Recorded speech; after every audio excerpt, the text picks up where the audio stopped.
Assalamualaikum warahmatullahi wabarakatuh. Hey gengs, welcome back gengs to my channel. Masih bersama Dindra Pinky Official.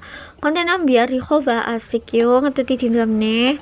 So kali ini Dindra akan up ya faktor penyebab suami puber kedua di umur 40 tahun ke atas. So sebelum kalian nonton videonya bisa nih like, komen, share, subscribe, dan jangan lupa ya dinyalain loncengnya ting biar Dinda lebih semangat dalam make videonya dan kalian gak ketinggalan video selanjutnya. Oke, tanpa berlama-lama lagi, yuk langsung aja cus gaskeun cekidot. Yeay. Kenapa ada puber kedua? Apakah ini mitos? Sebenarnya begini, kan mungkin usia laki-laki tuh umur 40 tuh di dunia kerja udah lagi bagus-bagusnya dia punya karir ya. Lagi bagus-bagusnya dia punya karir ya. Jadi merasa bahwa oh segalanya saya bisa beli dengan uang. Ada kadang-kadang pemikiran laki-laki seperti itu. Ya. Itu. Dan kemudian ada juga dari faktor hormonal ya. Usia 40 tahun ke atas atau 50 tahun ke atas ya. Laki-laki ini hormon testosteronnya kan berkurang ya. Kemudian dia ingin sekali, jadi dia lebih kayak perempuan daripada perempuan. Makanya dia selalu ingin dipeluk sama istrinya, ditemenin sama istrinya.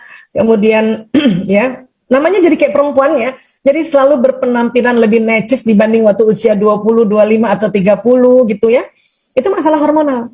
Jadi harus dimaklumi juga yang punya suami mulai 40 tahun ke atas ya, bahwa dia mulai agak lebih mentereng gitu karena satu ya dia sudah sanggup beli baju yang agak mahal, barangkali merek yang agak mahal, dan dia udah mulai kayak perempuan kan, mulai kayak perempuan nih. Nah makanya kita berusaha untuk suami-suami yang sudah 40 tahun ke atas, 45 atau yang 50 tahun ke atas, gimana caranya untuk kita lebih sering sama tuh suami ya, dampingin dia, lebih sering ya itu tadi dengerin nasehatnya, karena laki-laki kalau udah usia 40 tahun ke atas tuh kepengen banget ngasih nasehat. Sementara istri di usia-usia kayak gitu lagi seneng-senengnya aktif di luar rumah, lagi seneng-senengnya bersosialisasi, lagi seneng-senengnya ada kepengurusan macam-macam gitu ya. Karena kan udah nggak gendong-gendong anak gitu ya. Nah, jadi satu kepengen ditemenin terus, satu kepengen lagi mandiri-mandirinya gitu. Itu makanya nggak ketemu. Ya, nggak ketemu dan akhirnya ya tanpa ya itu tadi ya, sebetulnya di secara bawah sadar ya, dan kemudian ada fenomena pelakor yang begitu maraknya gitu ya. Makanya mulailah si pelakor-pelakor ini menggunakan cara perempuan sebetulnya.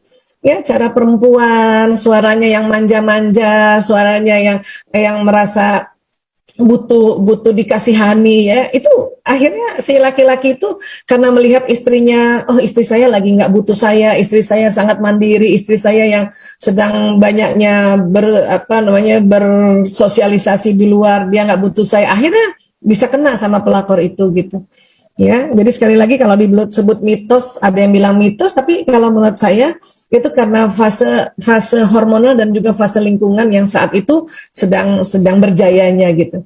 Ya, jadi sekali lagi teman-teman juga harus hati-hati para istri untuk kembali melihat keinginan suami itu di usia-usia kayak gitu. Ya, itu tadi tuh satu, kepengen banget ngajarin. Nah, pelakor-pelakor itu karena pengennya harta, waktu dikasih tahu sama laki-laki yang usia tuh, iya aja, iya mas, sok-sok gitu, iya, padahal niatnya emang buruk, ya gitu kan. Ya, coba kita yang seperti itu kalau dikasih tahu suami, iya, pokoknya iya aja terus, walaupun dalam hati udah tahu, gue udah ngerti, kadang-kadang begitu ya kita ibu-ibu ya.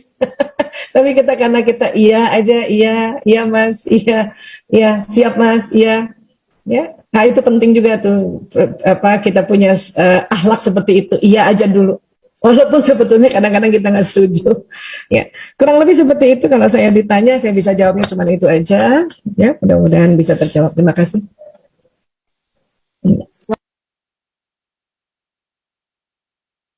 Baik, kemudian pelecehan dari bapak mertua ini berat ya, berat banget ya. Memang kadang-kadang kita sering lihat baik di sinetron, tapi ternyata ada ya. Duh, ya. Nah, ini satu-satunya hanya bisa bicara sama suami memang, dan keputusan itu ada di suami. Kalau suami rupanya masih pro sama orang tuanya, kita juga nggak bisa kotak-katik gitu. Kita nggak usah kotak-katik. Nah, ini harus juga sudah dibicarakan, ranahnya bukan hanya di istri saja, yang karena kalau istri saja yang ngomong ini nanti bahaya. Ya, kita yang terinjak-injak gitu. Karena ini kan kasusnya udah cukup parah ya. Nah, tapi itu tadi sekali lagi ya, inilah mungkin salah satu juga mengapa diminta kita kalau kita sudah berumah tangga hidup mandiri ya, salah satunya dikhawatirkan seperti ini ya, salah satunya itu. Tapi kalau ini sudah kejadian dan saya nggak tahu ya pelecehan seksualnya sampai apa, apakah hanya di pegang-pegang saja atau sampai hubungan intim ya, kan tidak ada informasinya ya. Tapi kalau sudah dipegang-pegang saja itu harus, dan sudah dilapor dan suami yang memutuskan, karena ini harus suami memutuskan. Tapi saya yakin juga suami sakit kepala ini sebetulnya ya. Suami yang bapaknya begini sakit kepala ini ya, dia juga bingung mau gimana, dia juga bingung.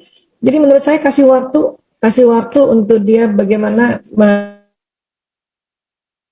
istri, termasuk juga selain nafkah tadi ya, pelindung dari hal-hal seperti ini gitu ya. Tapi sekali lagi karena ini berat, maka kasih waktu ya, kasih waktu diri kita juga dan kasih waktu suami. Tapi kalau bisa sekarang menghindar dulu, tidak bersama di dalam satu rumah. Itu gimana caranya menghindar ya, kontrak kayak kos kayak, karena itu sudah saatnya untuk menghindar. Atau saya nggak tahu juga nih, memang satu rumah kah atau memang lain rumah, tapi suatu ketika datang, saya belum tahu juga karena informasinya tidak sedetil itu.